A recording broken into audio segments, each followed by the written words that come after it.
పులివెందల మరియు ఒంటిమిట్ట ఈ రెండు నియోజకవర్గాలకు సంబంధించి ప్రధానంగా జెడ్పీటీసీ ఈ పదవి కోసం రసాబస జరుగుతోంది. అసలు ఎందుకు రెండు పార్టీలు ఈ జెడ్పీటీసీ పదవి కోసం ఇంతలా ప్రాముఖ్యత వహిస్తున్నాయి, ఇంత రసాబస చేస్తున్నాయి? ఓవరాల్గా ఈ అంశం గురించి మనతో మాట్లాడడానికి ప్రముఖ పొలిటికల్ అనలిస్ట్ కేఎస్ ప్రసాద్ గారు ఉన్నారు. ఆయనతో మాట్లాడదాం. సార్ నమస్తే. నమస్తే అండి. సార్, ఈ రెండు కాన్స్టిట్యున్సీలు జెడ్పీటీసీ అనేది ఒక చిన్న పదవి, అది 10,000 ఓటింగ్తో సంబంధించింది. బట్ దీనికి ఇంత పెద్ద ఇష్యూ చేయాల్సిన అవసరం ఉందా? ఆంధ్ర మొత్తం మాట్లాడుకునేంత చర్చనీయాంశంగా అవసరం ఉందంటారు? అంటే ఒకటి 10,600 ఓట్ల దగ్గర పులివెందుల్లో ఉన్నాయి. అలాగే ఒంటిమిట్ట నియోజకవర్గం చేసుకుంటే ఖచ్చితంగా అది 26,000 దగ్గర ఓట్లు ఉన్నాయి.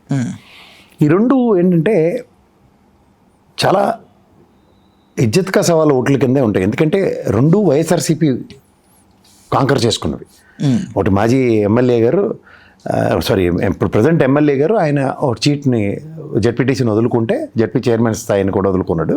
దానివల్ల ఆయన ఎమ్మెల్యే అయ్యాడు. సబ్సిక్వెంట్ డెవలప్మెంట్లో అతని జెడ్పీటీసీకి వేకెన్సీ వచ్చింది, అమర్నాథ్ రెడ్డి గారు. సో ఆయన స్థానంలో సుబ్బారెడ్డి గారు నిలబడ్డారు ఒంటిమిట్ట. అలాగే ఇక్కడ భర్త చనిపోయిన తర్వాత భార్యకి టికెట్ ఇచ్చారు. ఈ బీటెక్ రవి గారు వాళ్ళ భార్యకి తెలుగుదేశం పరంగా ఇప్పించుకొని ఈయన గౌరవ ముఖ్యమంత్రి గారు లోకేష్ గారు ఇజ్జత్ కా సవాల్ తీసుకొని they have gone into a trance. నిన్న సీఎం రమేష్ గారికి సంబంధించిన ఒక సర్వే ఒకటి చేశారు. దాని అవుట్కమ్లో వరస్ట్ కేస్ సినారియోలో ఇంకా భయంకరమైన రిగ్గింగ్లు చేసి ఇంకా బుల్డోస్ చేసేసాం, ఇంకా తెరబడిపోయి ఉన్నా సరే 300 నుంచి 600 ఓట్లతో గ్యారంటీగా జెడ్పీటీసీ పులివెందుల వైఎస్ఆర్సీపీ కైవసం చేసుకోవడం తథ్యం అని చెప్పారు. అనవసరంగా ప్రెస్టేజ్కి పోయి లేనిపోయిన తలకాయ నొప్పులు తెచ్చారు కాన్సిక్వెన్సెస్ అని. పైపచ్చి వాళ్ళు చేస్తున్న ఘోరాతి ఘోరాలు ఏంటంటే, మరి ఈ సాధారణంగా ప్రజాస్వామ్యంలో మనం ఏం ఆలోచించుకుంటాం అంటే, ఒక విద్య వైద్య ఆరోగ్యం పట్ల ఏ ప్రభుత్వం ఎంఫసైజ్ చేస్తుంది, ఏ ప్రభుత్వం మనకి దీనికోసం అర్రులు చేసే ప్రజాస్వామ్యాన్ని చూసిన దగ్గర ఆఖరికి మా ఓటుని మా ఊర్లో మేము వేసుకునే పరిస్థితి ఇవ్వంటారు బాబు అనే దౌర్భాగ్య స్థితికి దిగజారిపోయే పరిస్థితి తీసుకొచ్చారు ఈ ప్రజాస్వామ్యం. ఏంది ఎలక్షన్ నాకు అర్థం కావట్లే. దగ్గర పోలింగ్ స్టేషన్ నెంబరు 6, 7, 8, 9, 10, 11లో ఓటర్లు ఏమో 1 నుంచి 834 ఉన్నాయి. ఇది ఎర్రబిల్ ఎంపీ ఎలిమెంటరీ స్కూల్లో. అది షిఫ్టెడ్ టు ఎక్కడికంటే నల్లపిరెడ్డిపల్లి జెడ్పీఏ స్కూల్లో 2 కిలోమీటర్ల దూరం అది. అలాగే రెండోది 7వ నెంబర్ పోలింగ్ స్టేషన్లో 835 నుంచి 1,668 ఓట్లు ఉన్నాయి. ఎర్రబెల్ ఎంపీఏ ఎలిమిరెడ్డి స్కూల్ నుంచి మళ్ళీ ఇది కూడా నల్లపురెడ్డిపల్లి జెడ్పీహెచ్ స్కూల్కి పంపించారు, 2 కిలోమీటర్లు అది కూడా. అలాగే 1,669 నుంచి 2,024 ఓట్లు 6వ నెంబర్ పోలింగ్ స్టేషన్లో నల్లపురెడ్డిపల్లి ఎంపీఏ దగ్గర ఉన్నదని నల్లపురెడ్డి జెడ్పీ స్కూలు 4 కిలోమీటర్స్కి పంపించారు. ఎలిమెంటరీ స్కూల్ నుంచి జెడ్పీ స్కూల్కి 4 కిలోమీటర్ల దూరం. అంటే పేర్లలో గిమ్మిక్కులు చూడండి. నల్లపురెడ్డిపల్లి ఎలిమెంటరీ స్కూల్కి జెడ్పీ స్కూల్కి 4 కిలోమీటర్ల డిస్టెన్స్. అలాగే 2025 నుంచి 2,780 పోలింగ్ స్టేషన్ 9లో నల్లపురెడ్డిపల్లి జెడ్పీ స్కూల్ నుంచి ఎర్రబెల్ ఎంపీ ఎలిమెంటరీ స్కూల్కి 2 కిలోమీటర్ల దూరం. అంటే ఇటుకట్టు అటుకిట్టు చెప్పలు చేశారు. అలాగే నెక్స్ట్ మళ్ళీ 2,781 నుంచి 3,336 ఓట్ల దాకా ఉన్నది 10వ నెంబర్ బూత్లో నల్లపురెడ్డి జెడ్పీ స్కూల్ నుంచి ఎర్రబెల్లి ఎంపీ ఎలిమెంటరీ స్కూల్కి షిఫ్ట్ చేశారు, అది 2 కిలోమీటర్లు.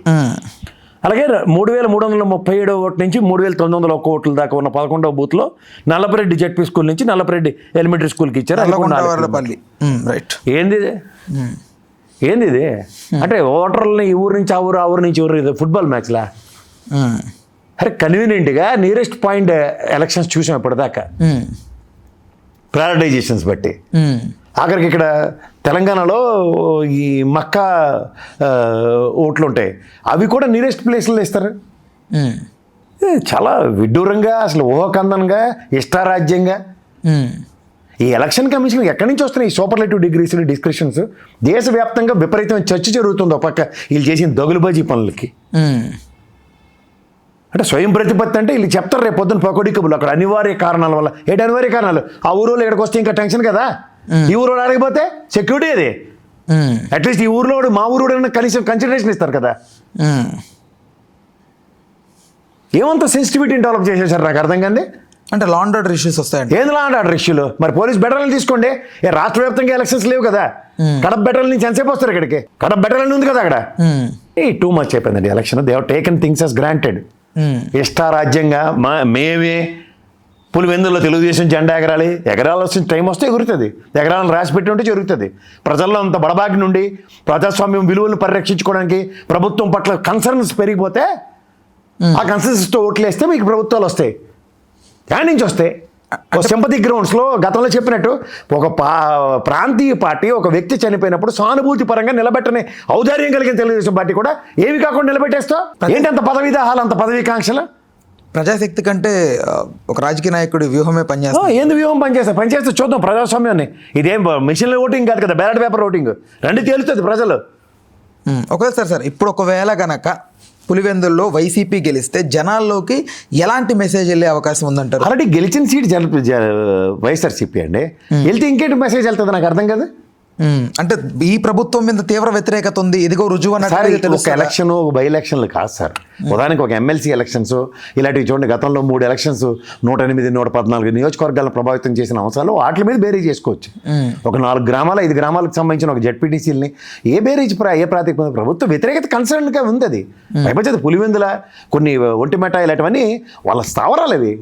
కడపలో ఈసారి కొన్ని అనివార్య కారణాల వల్ల వైఎస్ఆర్సీపీ అన్ని సీట్లు గెలవలేకపోవచ్చు, అది వేరే సంగతి. కానీ 10కి 10 వాళ్ళు గెలవచ్చు, ఏదైనా అవ్వచ్చు. కానీ but over a period of time ప్రజాస్వామ్యంలో 14 నెలల పాలనని ప్రజల ఆద్యంతం గమనిస్తుంటే ఏ ప్రాతిపదికన ముందుకెళ్ళడానికి ప్రణాళికలు వేసుకుంటున్నారు? అరే ఈ ప్రభుత్వం ఈ సంక్షేమ పథకాలకి నవరత్నాలకి ధీటుగా 6 ఏవైతే ప్రామిసెస్ చేస్తారో వాటిని ఎక్స్ట్రా ఇస్తూ ప్రజా రంజక పాలన చేస్తున్నప్పుడు మీరు చెప్పిన పెర్ముటేషన్స్ అండ్ కాంబినేషన్స్ మాట్లాడడానికి మొదటిదానికి దిక్కులే, నవరత్నాలకి దిక్కులేక దానికి 6 యాడ్ చేసి ఇంటిల్లి 10కి పిల్లలకి ఇచ్చేస్తాం, అది ఇస్తామని చెప్పి వాళ్ళు ఇచ్చిన బ్యాగులతో సైతం చిరిగిపోయి దిక్కుమాల పరిస్థితిలో ఉన్నప్పుడు ఏంది ప్రెస్టేజ్గా దేనికి తీసుకుంటున్నారు?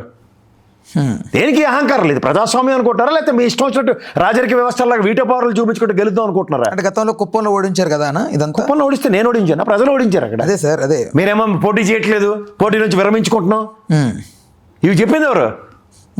ఇప్పుడు కూటమి ఒకవేళ అక్కడ కనుక రాజకీయాల్లో ఆడ్ సర్కమ్స్టాన్సెస్ని ఎవరు ఎలా ఓవర్కమ్ చేస్తారో, ఒక వ్యక్తి స్థానికతను ఏ విధంగా జస్టిఫై చేస్తారో అవన్నీ ఆద్యంతో ప్రజలు గమనిస్తూనే ఉంటారు. ఇప్పుడు ఉదాహరణకి ఒక గ్రామంలో జరుగుతున్న సర్పంచ్ ఎలక్షన్లో, జెడ్పీటీసీ, ఎంపీటీసీ ఎలక్షన్లో ఊర్లో వాళ్ళు కాకుండా వేరే దేశం నుంచి వచ్చేవాడు నిలబడ్డ కదా సార్. ఆ ఊర్లో ఆ మనిషికి ఉన్న ఔదార్యం అయితే ప్రజలు గ్రహించలేరా? ఇప్పుడు మీ మీద కత్తి పెట్టవచ్చు, చంపేస్తాం, పొడుస్తూ ఉండొచ్చు ఎగ్జాంపుల్. కానీ నిజంలో లోపట అలా పలానా రామయ్య వెళ్ళాటాడు, పలానా కృష్ణయ్య వెళ్ళాటాడు, ఆడపడ్డ బేరీ చేసుకోకుండా గుడ్డి చెల్లబడ్డ ఎలక్షన్ పోతాడు ఎవడనా? దేనికి స్థానిక సంస్థల ఎలక్షన్లు? లేకపోతే ఏ ప్రాతిపదిక 40% ఓటు బ్యాంకులు మీరు స్థిరీకరించుకొని కూర్చొని ఉన్నారు? ఉన్నాయి కదా మీకు కూడా 30-40% ఓటు బ్యాంకులు ఉన్నాయి కదా రాయలసీమలో. దానికి ప్రభుత్వ వ్యతిరేకతని యాడ్ చేసుకుని గెలుపు ఉంటుంది. అవతలను పొడి చేస్తాం, చంపేస్తాం, కర్రలతో కొట్టేస్తాం అంటే బయలుపడిపోయి ఓట్లు వేస్తారా? ఎన్నాళ్ళు ఈ దిక్కుమాల దరిద్రం? దేనికి ఎలక్షన్ కమిషన్ గుడ్డు గురానికి పళ్ళు తోవడానికి ఉంది అక్కడ. సెన్సిటివ్ అదేంటిది నిలకడగా తన నియోజకవర్గంలో తను వెళ్ళి నీరెస్ట్ పాకెట్లో ఓటేసుకునే దౌర్భాగ్యం నుంచి ఇది ఎక్కడ దిక్కుమాల దౌర్భాగ్యం? 4 కిలోమీటర్లు 2 కిలోమీటర్లు వెళ్ళడానికి ఎక్కడి నుంచి వస్తున్నాయి ఈ డిస్కషన్స్? అంటే షెఫ్లింగ్కి కారణం ఏమనుకుంటున్నారు? స్వయం ప్రతిపత్తి కలిగిన ఎలక్షన్ కమిషన్ కాబట్టి వాళ్ళు ఇష్టారాజ్యంగా చేస్తున్నారు. అడిగినోడు ఎవడు? మీరు చెప్పి లా అండ్ ఆర్డర్ సెన్సిటివిటీ. ఏంది లా అండ్ ఆర్డర్ సెన్సిటివిటీ? ఆ ఊర్లో వైఎస్ఆర్సీపీ కోటేసి కూడా ఆడూరుడే, తెలుగుదేశం కోటేసి కూడా ఆడూరుడే. ఏంది అందులో అన్సర్టనిటీ? ఈ రోజు దాకా 78 ఏళ్ళు బట్టి నియోజకవర్గాల్లో బతకట్లేదు ఎవడను. తెలుగుదేశంలో వైఎస్ఆర్సీపీ వాళ్ళు, జనసేన పార్టీ వాళ్ళు, బీజేపీ పార్టీ వాళ్ళు, కాంగ్రెస్ వాళ్ళు బతకట్లేదా? కాంగ్రెస్లో రాజశేఖర రెడ్డి గారు చనిపోయిన తర్వాత రాష్ట్రం విభజించిందని కాంగ్రెస్లో నిలబడిన వాళ్ళందరూ చంపేస్తున్నారా, కొట్టేస్తున్నారా? ఏంది ఏం మాడుతున్నాం? ఎక్కడున్నాం మనం? ప్రజాస్వామ్యంలో ఉన్నామా, లేకపోతే ఇష్టం వచ్చింటే రాజకీయ వ్యవస్థలో ఉన్నామా? ఎలక్షన్ ముందే ఎలా ఉంటే ఎలక్షన్ రోజు ఎలా ఉంటుంది అనుకుంటున్నారు? ఏముంటుంది సార్? ఎందుకు ఉంటుంది? ఎలాంటి కాన్సిక్వెన్సెస్ వస్తాయి? ఏమీ ఉండవు.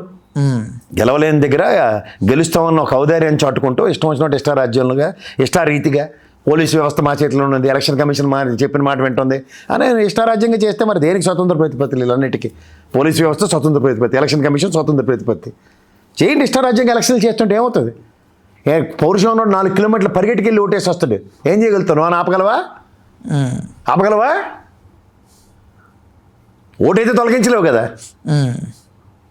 రాయలసీమ పౌరుషాలు గడ్డే కదా, పౌరుషం వస్తాడు 4 కిలోమీటర్లు 60 కిలోమీటర్లు వెళ్తాడు బస్సు వేసుకుని, వెళ్ళి ఓటేస్తే ఆపగలవా? ఆపి చూడు. మొన్న అదే జరిగింది కదా, ఎమ్మెల్సీ మీద దాడి జరిగితే ఊర్లు తిరగబడ్డాయి. చవిచూతురుగానే ఏ ఫ్యాక్షన్ని మహానుభావులు అందరూ కలిపి నియంత్రించారో ఆ ఫ్యాక్షన్కి మళ్ళీ మొహం మీద నీళ్ళు జల్లి నిద్ర లేపుతున్నారు. ఏం ఫ్యాక్షన్ మీరు ఒక్కలేనా పేటెంట్ రైట్స్ ఉన్నాయా మీకు?